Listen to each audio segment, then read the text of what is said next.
Bueno, dice el Salmo 22. Dice, este salmo dice: pero tú eres santo, tú que habitas, ¿en dónde? Entre las alabanzas de Israel, ¿verdad? Todos oímos que dice que Dios habita, o la presencia de Dios está ¿en dónde? Donde todos alaban a Dios, ¿verdad? En medio de la alabanza, así es como se dice que la presencia de Dios está en medio de la alabanza. Pero este dicho se dice por este pasaje, ¿verdad? Por este pasaje, porque dice: tú eres santo, tú que habitas, ¿dónde? Entre las alabanzas de Israel. Ahora, si nosotros vamos leyendo todo el Salmo 22, a ti te sorprende el Salmo 22, porque en el Salmo 22 nosotros vamos a ver, en realidad es un grito de angustia, ¿verdad? Es cuando se cree que David fue el que lo escribió, ¿verdad? Y dice que David se siente rechazado por el Señor, y es ahí donde en ese Salmo él recuerda un tiempo pasado de rescate e implora la ayuda de Dios. Le está diciendo: tú eres santo y te siento tan lejos, pero mis antepasados te alabaron y confiaron en ti, y tú los libraste, así que haré lo mismo. Repito, este salmo David lo escribió en un periodo de su vida donde estaba en un tormento, estaba pasando una crisis. ¿Sí me estoy explicando? Y en medio de su crisis, él dijo: tú que habitas en medio de la alabanza, ¿verdad? Entonces yo te alabo porque tú habitas en medio de la alabanza. Entonces yo necesito que tu presencia se derrame, y yo necesito hoy sentir tu presencia. ¿Me estoy explicando, iglesia? Y eso nos sucede a todos nosotros cuando de repente no sentimos la presencia de Dios. Hay momentos en nuestra vida donde no sentimos la presencia de Dios, cuando estamos atravesando crisis. La diferencia es si será que nosotros alabamos a Dios en medio de la crisis como lo hizo David. Ahí es donde está la diferencia. ¿Cómo actuamos nosotros en medio de la crisis? Y mucha gente siempre dice: ay, no, pastora, yo siempre actúo bien, positivo, yo doy siempre lo mejor de mí, yo hago lo mejor, yo soy una buena persona porque yo ayudo al que puedo, yo conozco la palabra, pero yo no me meto en religiosidad, por eso yo no hago más. Y tú tratas de justificar tu vida no alineándote a la palabra de Dios, sino a tus pensamientos. Pero ¿quién quiere ser como el profeta Ezequiel? Nadie. Porque Ezequiel, Dios le dijo: ven acá, te voy a llamar para ser profeta. Y la profecía de Ezequiel fue incomodar a toda Jerusalén. No llegó a decirles lo que sus corazones querían oír. El profeta Ezequiel, Dios le dice: te vas a parar en la plaza del pueblo, en la plaza, y vas a gritar, vas a profetizar con gemidos. Yo lo leí y yo decía: Dios mío, o sea, si yo dejé el karate, o sea, si a mí me dicen: cuando tú vas a dar esta palabra vas a decir: ay, qué dolor, qué dolor, qué dolor. No puedo, no voy a poder, Señor, no voy a poder. Pero Ezequiel, todo tenía un porqué, hasta ese gemido tenía un porqué. Eso se lo dice Dios a Ezequiel al principio, pero al final casi del libro, el gemido tenía un porqué. Y le dice: y les vas a decir que todos ellos serán aniquilados, que pasaré navaja por todos ellos, justos e injustos, buenos y malos, porque se han corrompido, porque han hecho lo que han querido, no lo que yo les mandé, porque han profanado mi casa, porque se han burlado de mi templo. Y les empieza a decir, ¿verdad? Y a ver, ¿quién quiere un profeta de esos? No, tú quieres uno, no, mira, un negocio te está por llegar en esta semana y Dios te va a ver. Ese sí, amén, profeta, amén. Eso sí te gusta. Pero cuando te toca uno que te dice: mira, tú estás en pecado por esto, esto, esto y esto, eso no te gusta. Ese ya no te gustó. Ese profeta te incomoda, te molesta.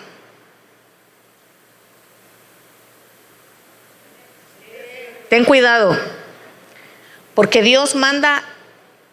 Él dice que seamos sabios en discernir también nosotros la profecía, aunque nos incomode. Porque si esa profecía, aunque te incomode, es para que salgas de tu zona de confort y vuelvas al camino de Dios, aprende a recibirla en el amor de Cristo. Amén. No solo lo que quieres oír, sino lo que necesitas oír. No es a nuestra manera, es a la manera de Dios. No te mandó a congregarte una vez por semana. Mira, todavía aparte de que le dijo a Ezequiel, no vas a profetizar, vas a profetizar lo que yo te voy a decir, no lo que el pueblo quiere oír. O sea, imagínate quién se quiere parar en una plaza a decir solamente maldiciones, por así decirlo. ¿Quién lo va a querer oír? ¿Quién quisiera ser el profeta Ezequiel? Nadie. Y luego todavía le dice, ay, te aviso, tu esposa se va a morir, pero no vas a llorar, ni vas a hacer luto. Se muere hoy, la entierras y mañana te levantas y sigues, vas a profetizar. Y le vas a decir al pueblo que así como tú, a ti no te dio tiempo. Eso ya es al final, ve. Eso, yo te estoy resumiendo la historia. Ya al final de que lees todo lo que pasó con Ezequiel, al final le dice, ¿te acuerdas que te dije que tu esposa se iba a morir y que no iban a llorar? Y le dices al pueblo, así como mi esposa se murió, así tus hijos se van a morir. Y así como yo gemía cuando predicaba la palabra, no te va a dar tiempo de llorar. Solo vas a gemir porque la Babilonia viene y Jerusalén será asolada y quemada porque se corrompió con respecto a lo que tenía que hacer y no hizo con el Padre.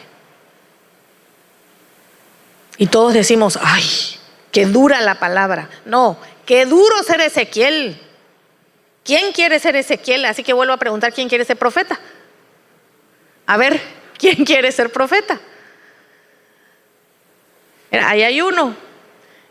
Que Dios te dé la palabra y dile, solo que no sea como la de Ezequiel, Señor. ¿Verdad? Ora por eso, porque está duro esa profecía está dura. Y a lo mejor tú digas hoy, qué Dios tan malo. No, Dios es Dios y tiene que hacer juicio. No es malo. Su hijo Jesús pagó en la cruz lo que a ti y a mí nos tocaba pagar. Y ni así nos queremos comprometer con Él. Aún así seguimos duros de cerviz. Aún así seguimos diciendo, no tengo que comprometerme tanto con la iglesia. Yo no tengo que ir, no es la iglesia, es Dios. No es conmigo. Yo no estoy comprometida con la gente. Yo estoy comprometida con Dios. No estoy comprometida con la gente, te voy a decir por qué. Porque hay gente que viene y va. La gente viene y va, se van, regresan. Y si mi fe dependiera de que la gente no se vaya, y pues ya estuviera yo mal, ¿verdad? Yo estoy comprometida con Dios, haya o no haya gente. Como dijo el pastor, vamos a comenzar un tercer servicio, haya o no haya gente. Y si nos congregamos 8 en el servicio, pues 8. Pero hay gente que necesita un servicio a las 6 de la tarde porque a las 10 de la mañana están trabajando. Entonces, si el servicio es para esa gente, pues bienvenido. Dios mueve lo que tenga que mover por una sola persona. Amén. Entonces, bueno, la pregunta vuelve a ser lo mismo. ¿Alabamos a Dios nosotros en medio de nuestras crisis? ¿Cuál es nuestra actitud en medio de nuestras crisis? Yo veía a Ezequiel y yo cuando oigo a Ezequiel y leo a Ezequiel, yo decía, Dios mío, o sea, de verdad este mes fue así como de romperme la cabeza. Así como ves la calle esta, aquí cómo están levantando todo el mosaico y pasas y lo ves todo quebrado, ¿verdad? Todo el concreto. Así la cabeza me la hizo Ezequiel, así. Es duro ser un profeta como Ezequiel, no es fácil, no creo que haya sido fácil en esa época y menos en esta, que no hay mucha diferencia de una y de otra, ¿verdad? Estamos casi viviendo lo mismo, ¿sí? Y dice, yo te quiero hacer una pregunta, ¿verdad? Como a mí me encantó el pedazo donde David empieza a orar en este Salmo 22, yo te invito a que leas todo el Salmo 22. Porque estás oyendo la fe de David cimentada en la fe de sus antepasados. O sea, él dijo, yo estoy seguro que aunque lo que yo estoy viviendo en este momento no es lo que yo debería de vivir, yo apelo a que el Dios que estuvo con mis padres estará conmigo. Aunque yo no sienta tu presencia hoy, Tú descendías cuando el pueblo alababa junto. Y si tú descendías en medio de la alabanza, lo volverás a hacer en este momento. Te pregunto, ¿será que tus hijos lo puedan decir de ti?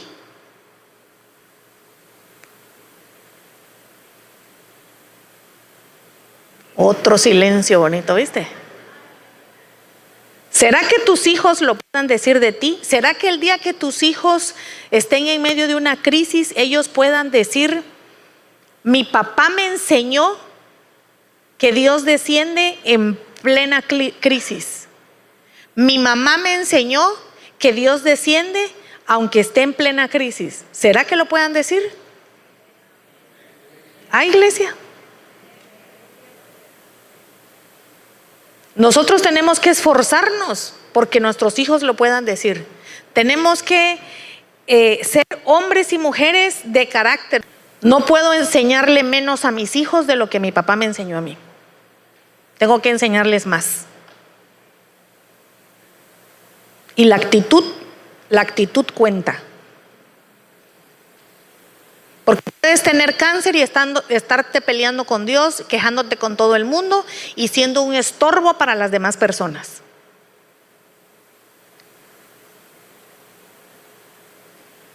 La enfermedad de todo modo la vas a tener. Ahora, la actitud es la que te hace sobrellevar una enfermedad de manera correcta. Y que las personas que están a tu alrededor prefieran estar contigo y no huir de ti. No sé si me expliqué.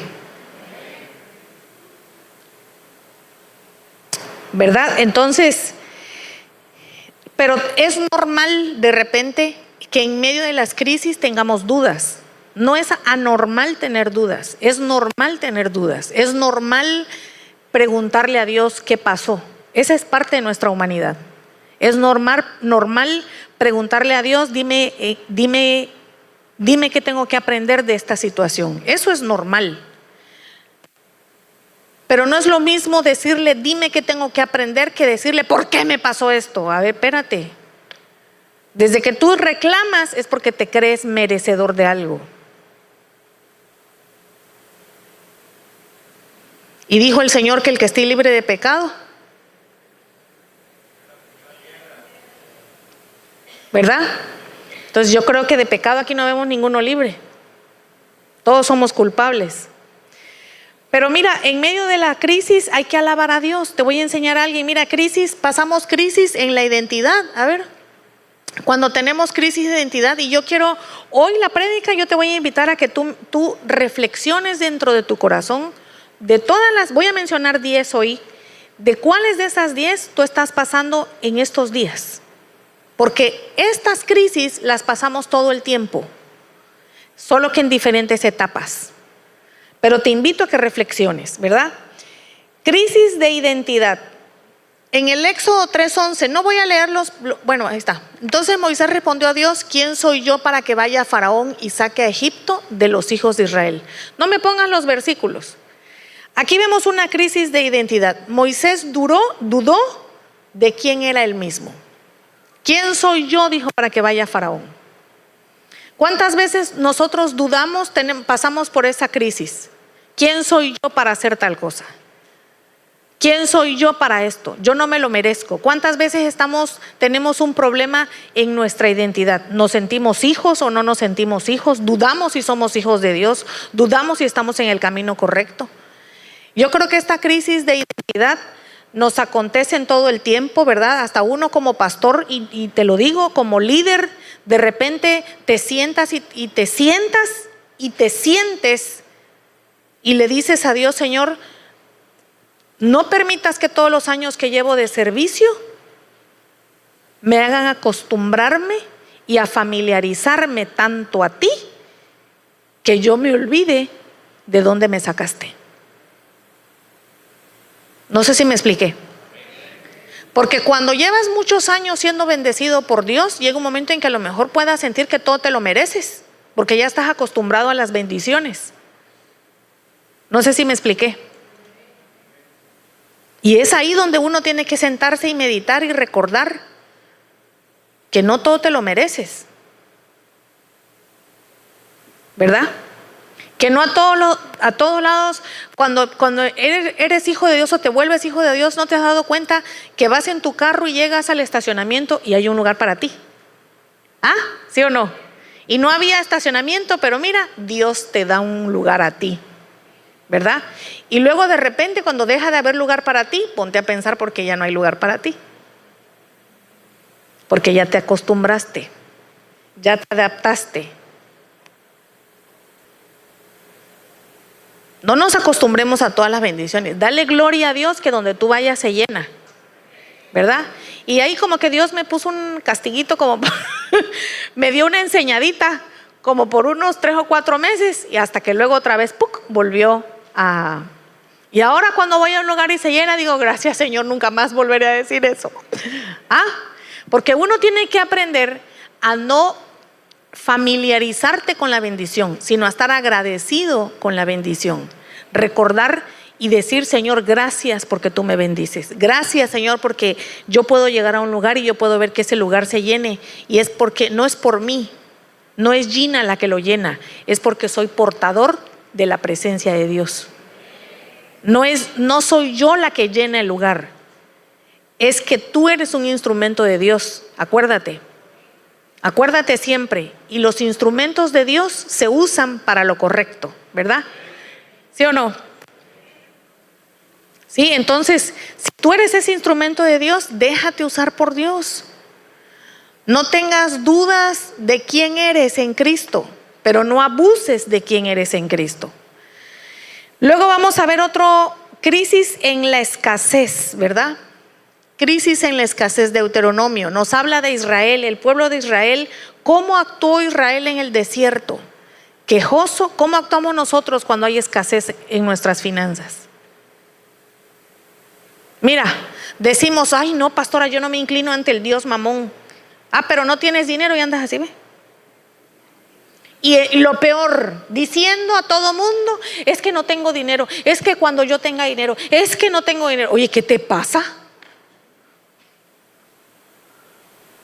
O sea, eso es lo peor. O sea, aparte que no lo tienes, el ánimo está en el piso. Entonces sí te inclinas ante Dios Mamón, porque ¿cómo te da felicidad el dinero?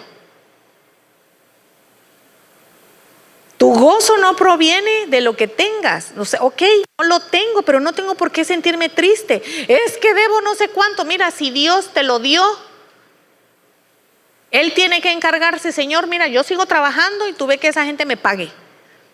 Porque por floja no es. ¿Ya me expliqué? La Biblia dice, el caballo se alista para la batalla, pero la victoria, ¿quién la da? ¿A ti qué te toca? Trabajar. A ti te toca hacer lo que te corresponde. Lo demás lo hará Dios. Todo lo demás lo va a hacer Dios. Tú no te puedes sentar en una silla, porque el otro lo hace, yo también lo voy a hacer. No, deja que el otro entregue su cuenta con Dios. Los malos prosperan, dice la Biblia. Uno los ve y uno dice, ay Dios mío, pero si ese se porta re mal, ¿verdad? Pero bueno, llegará un momento en su vida en donde Dios ajustará sus cuentas con él o con ella. No sé si me explico. Entonces, no te preocupes, en medio de la escasez no busques a otros dioses. Israel, cuando estaba en medio de escasez, lloraba por regresar a Egipto y comer melón. No busques otros dioses. Se iba Moisés y corrían y hacían un becerro de oro.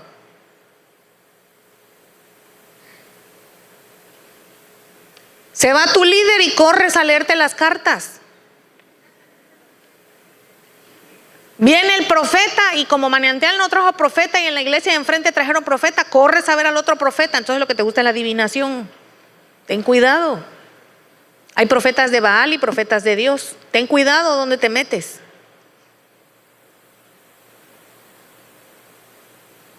¿Sí me explico o no? Crisis de obediencia. Uy, ¿cuántos pasan crisis de obediencia?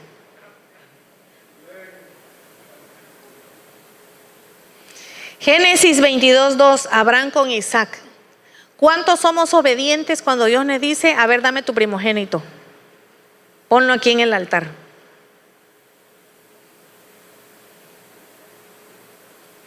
Si no le quieren ni entregar la agenda, menos al primogénito. Si no te quieres ni comprometer con él, menos vas a entregar al primogénito. Entonces no esperes las bendiciones de Abraham. Porque para cosechar lo que Abraham cosechó, hay que sembrar lo que Abraham sembró. No sé si me explico. A la gente hay que hablarle del amor de Dios, sí, el amor de Dios. Está bueno, esa es una, yo digo, critican las enseñanzas, pero te voy a decir algo, de todo hay que aprender del amor de Dios, pero el amor de Dios también es esto, el amor de Dios también es corrección, el amor de Dios para sus hijos también es decirle a Jerusalén, cuando le dijo, mira, yo te saqué de Egipto, te llevé a una tierra donde te dije, aquí vas a prosperar, aquí fluye leche y miel, aquí te daré todo, aquí te voy a reinar, pero ten cuidado, porque aquí en este lugar hay dioses paganos, la tierra está ocupada, no quiero que te contamines con nada de lo que hay alrededor. Pero ¿qué hizo Israel? Se contaminó con lo que estaba alrededor. Se empezó a mezclar con las mujeres de ese lugar. Y ellas llevaron al lecho conyugal, llevaron dioses paganos. Y tan simple que lo vemos en la historia de Dalila y Sansón, ¿verdad? Ella lo engañó y él sucumbió. Entonces, la obediencia a Dios, tenemos que tener cuidado porque hay crisis cuando Dios nos pide algo. Dios te pide algo y hay crisis dentro de nosotros que nos dice no queremos obedecer. En nosotros está el no querer obedecer, el no querer soltar algo. Hay crisis dentro de uno. Uno dice no quiero y tu carne se revela, no quiero. Pero Dios te dice, a ver, espérate, si yo te llamé, yo te escogí, no se te olvide que yo te escogí. No se te olvide para qué te llamé, para este tiempo te llamé. No lo podemos olvidar. Mira, no servimos por temor a lo que va a pasar, servimos porque amamos a Dios. No es a morirnos, nos vamos a morir todos. Hacernos viejos, no todos.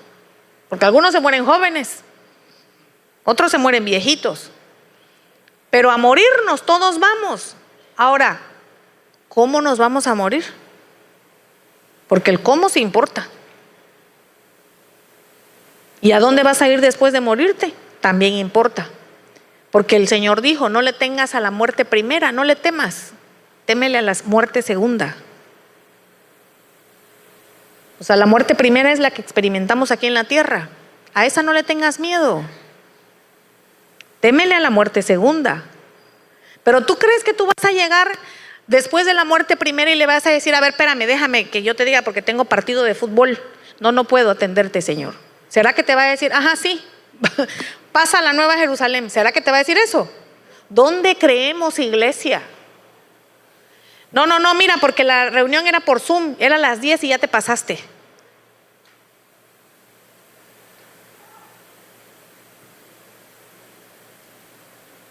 ¿Dónde creemos, iglesia, que vamos a poder jugar de esa forma? Obediencia es obediencia.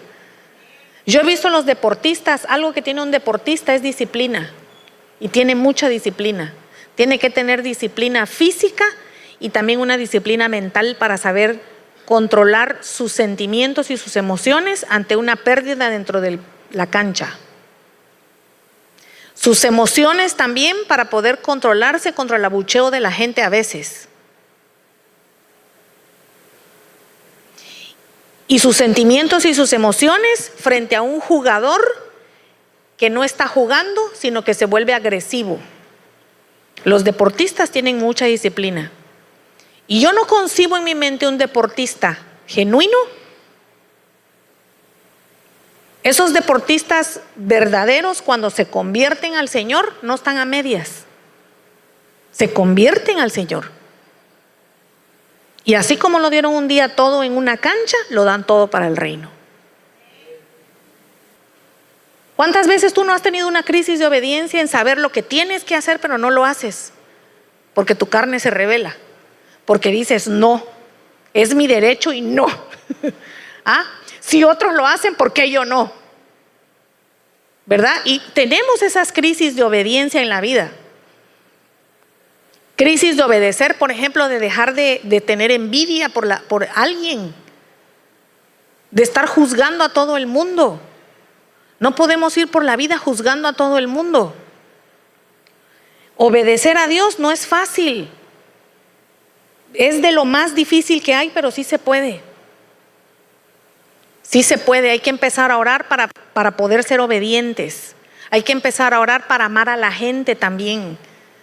Para cuando tú decides, cuando tú agarras y dices, bueno, está bien, voy a servir. Y cuando empiezas a servir y volteas a ver a la gente y dices, ay, si yo no quiero a nadie. Y te pones a llorar porque no quieres a nadie.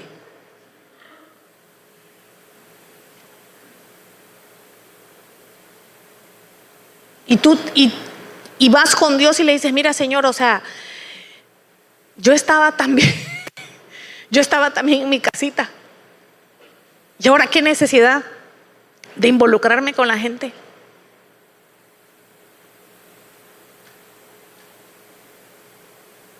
Pero ahí es cuando Dios te dice, hazlo por amor a mí. Es mi grey, son mis hijos. Atiéndelos porque me amas a mí. Y empiezas a orar y Dios te empieza a dar ese amor por las personas, amor por su pueblo.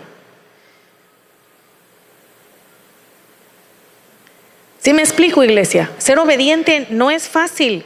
Crisis en medio de un proceso. Mira, José, en el libro de Salmos, todos los procesos que vivió José antes de llegar al palacio. El rechazo de sus hermanos. El haber sido vendido como esclavo. El llegar a la casa de Potifar y el haber sido, querer ser seducido por la esposa de Potifar y encima acusarlo de intento de violación.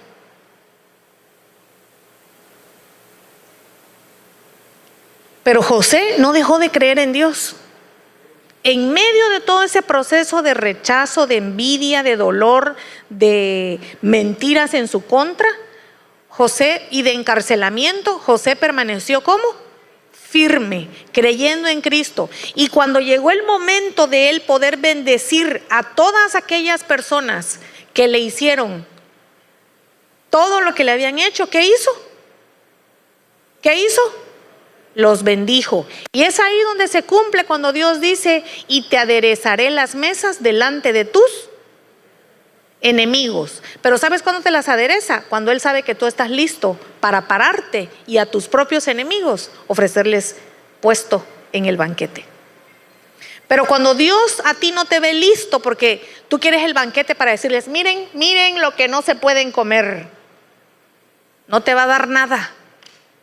Ahí no te va a bendecir, seguirás en la cárcel hasta que estés listo para ser bendecido como Dios anhela bendecirte. Crisis en medio del rechazo. Cuando David fue olvidado por su padre. Aquí en este pasaje vemos cuando Samuel le dicen, vas a ir y a ungir al rey de Israel. David es olvidado por Samuel. A Samuel se le olvida por su mismo padre. Su papá dice, pues estos son todos mis hijos. Y Dios le dice a Samuel, no, tiene un hijo más, dile que lo traiga. Pero te falta uno, le dice, sí, el más chico. Imagínate que a tu papá se le olvide, que tu mismo papá te considere no apto para ser rey. Pero la Biblia dice, de lo vil y lo menospreciado, de ahí hay iglesia. Y eso que saben de Dios, Ay, no, pero ¿quién los viera? No, si yo sé de Cristo toda mi vida. De lo vil y lo menospreciado, de allí sacaré a mi pueblo, dice la Biblia. Crisis en medio de una tentación. Cuando Jesús fue tentado en el desierto, en pleno desierto, ¿qué hizo Jesucristo? ¿Sucumbió a la tentación? No, permaneció fiel. ¿Qué nos pasa a nosotros cuando somos tentados? ¿Cómo nos comportamos en medio de una tentación? Ay, será, no será. ¿Lo veo o no lo veo? ¿Lo pongo o no lo pongo? ¿Le contesto o no le contesto? Ay, pero es mi exnovio. Ay, pero le contesto o no le contesto. ¿Será pecado o no? Bueno, no estoy pecando porque te buscas cómo justificarte.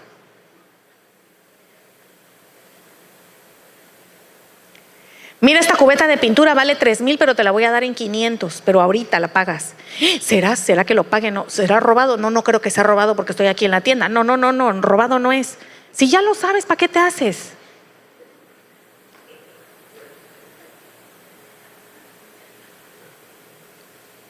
Crisis en medio de la tentación.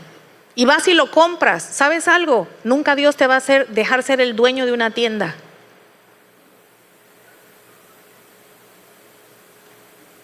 Si un día quieres ser el dueño de la tienda, no le compres al empleado que roba, para que coseches empleados que no roben.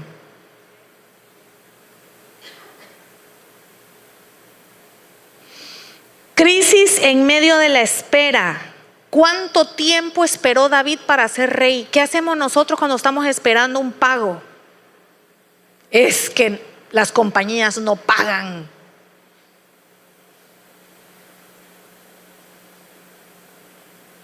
Te pones a llorar porque tienes que vender la camioneta. Pues véndela.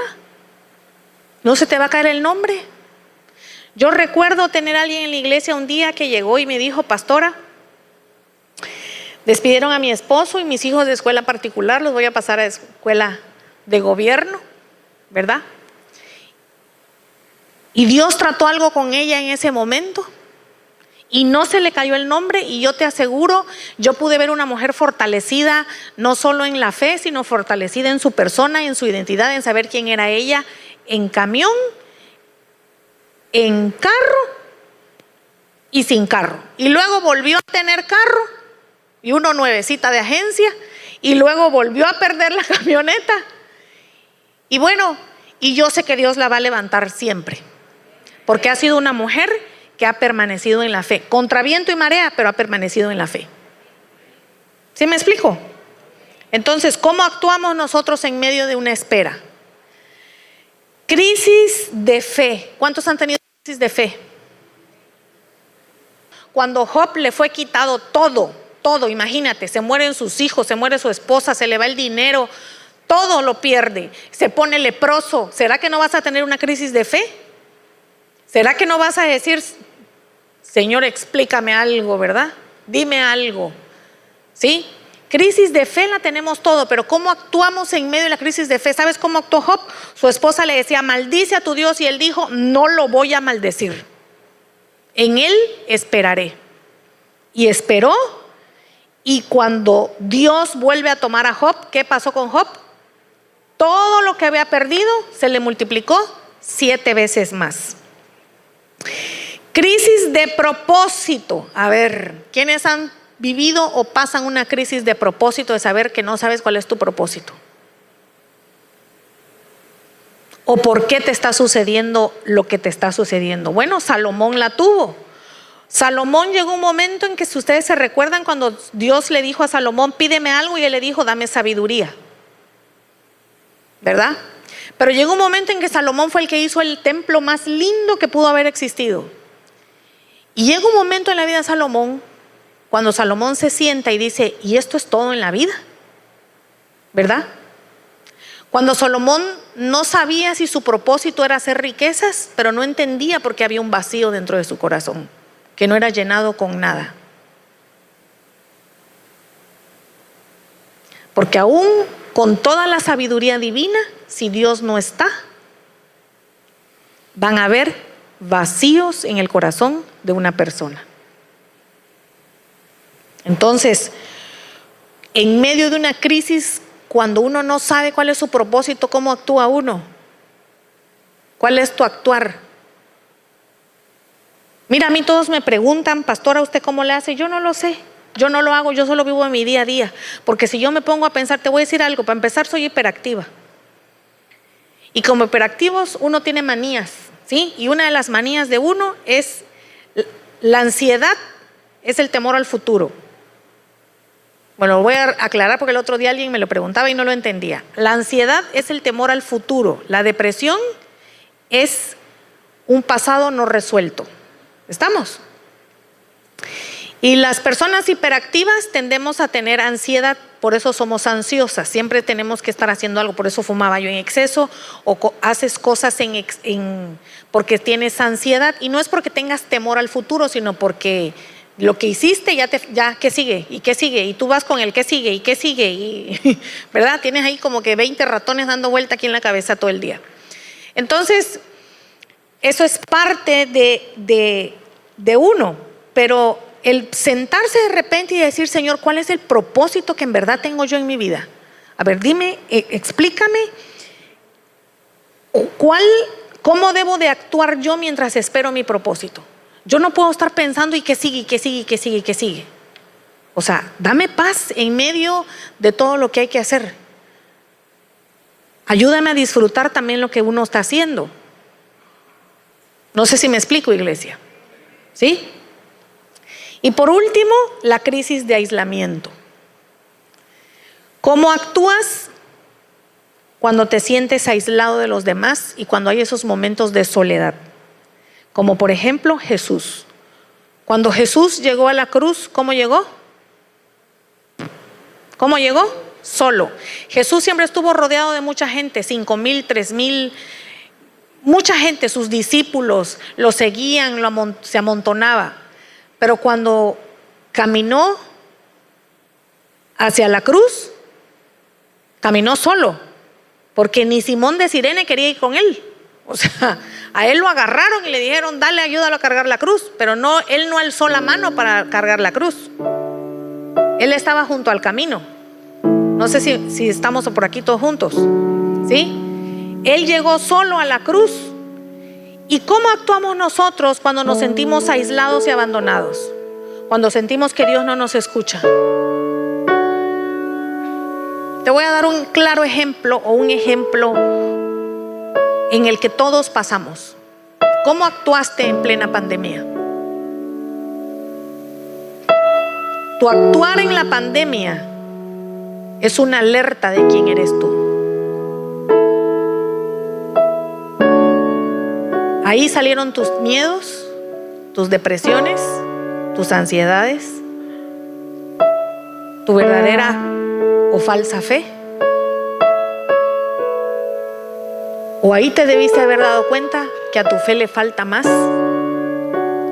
Tu resiliencia puede ser una, pero tu fe no tiene que ver con tu resiliencia. Hay gente que tiene mucha resiliencia y no tiene fe.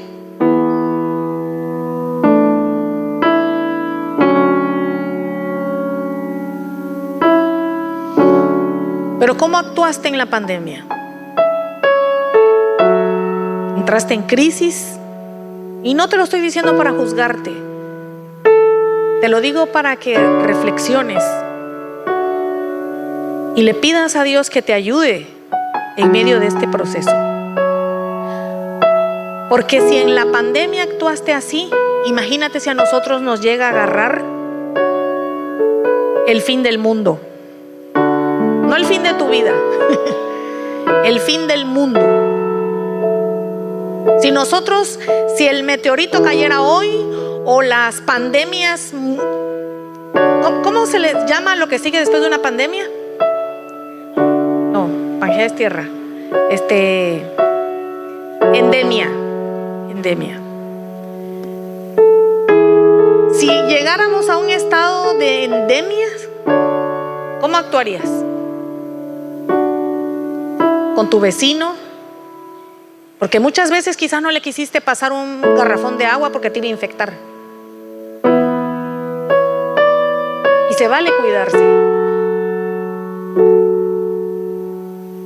Pero hay niveles.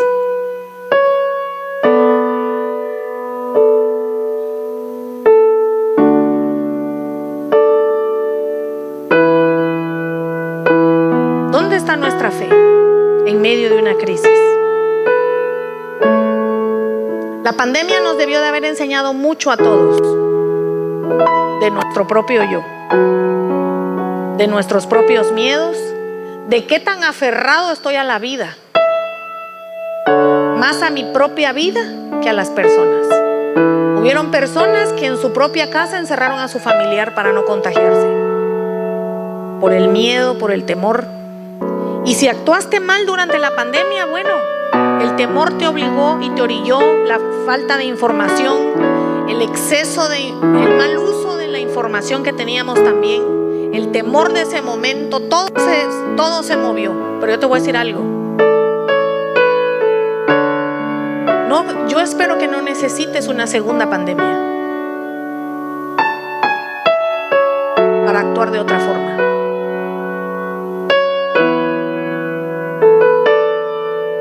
No puede estar más comprometido un médico con una institución.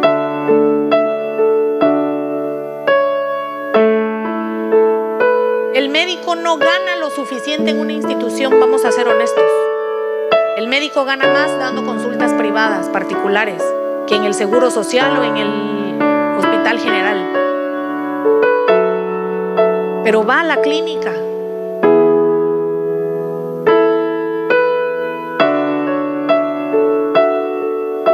Y voy a hacer Ezequiel ahorita.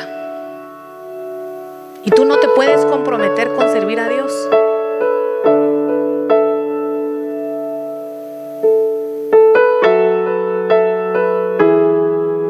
Tú no te puedes comprometer con servir a Dios en una iglesia.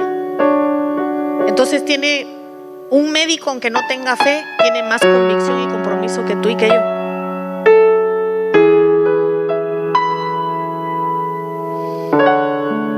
Iglesia, creo que hay cosas que tenemos que pensar y meditar. Porque la fe sin obras es muerta. Es como decir, el amor sin un plato de comida en la mesa no es amor. Pero las obras sin fe tampoco sirven. Es decir, en una jaula de oro nadie quiere vivir. Y pan con hierbas amargas nadie quiere comer. Tú puedes comer tibón todos los días, pero a lo mejor te tienes que tragar que mataron la vaca todos los días. Y un día te paras y dices, prefiero comer frijol el resto de mi vida, pero con alegría, sin tener que tragarme la vaca entera. ¿Ya me expliqué?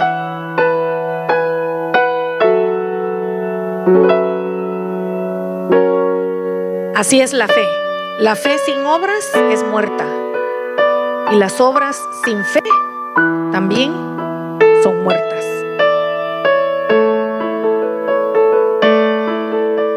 Yo bendigo la vida de los médicos, porque de los médicos hay que aprender que tienen más convicción y compromiso que tú y que yo muchas veces.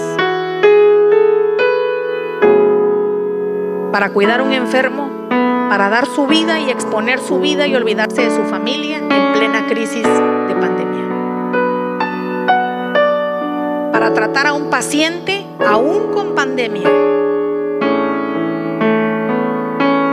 sabiendo que el seguro no se va a encargar de sus hijos y que el familiar que quizás él fue a sanar, esa familia se le iba a olvidar que el médico que lo atendió tenía hijos. No espera nada a cambio. ¿Por qué nosotros sí esperamos aquí en la iglesia todo de todos? Si aquí también es un hospital donde la gente viene a sanar el alma.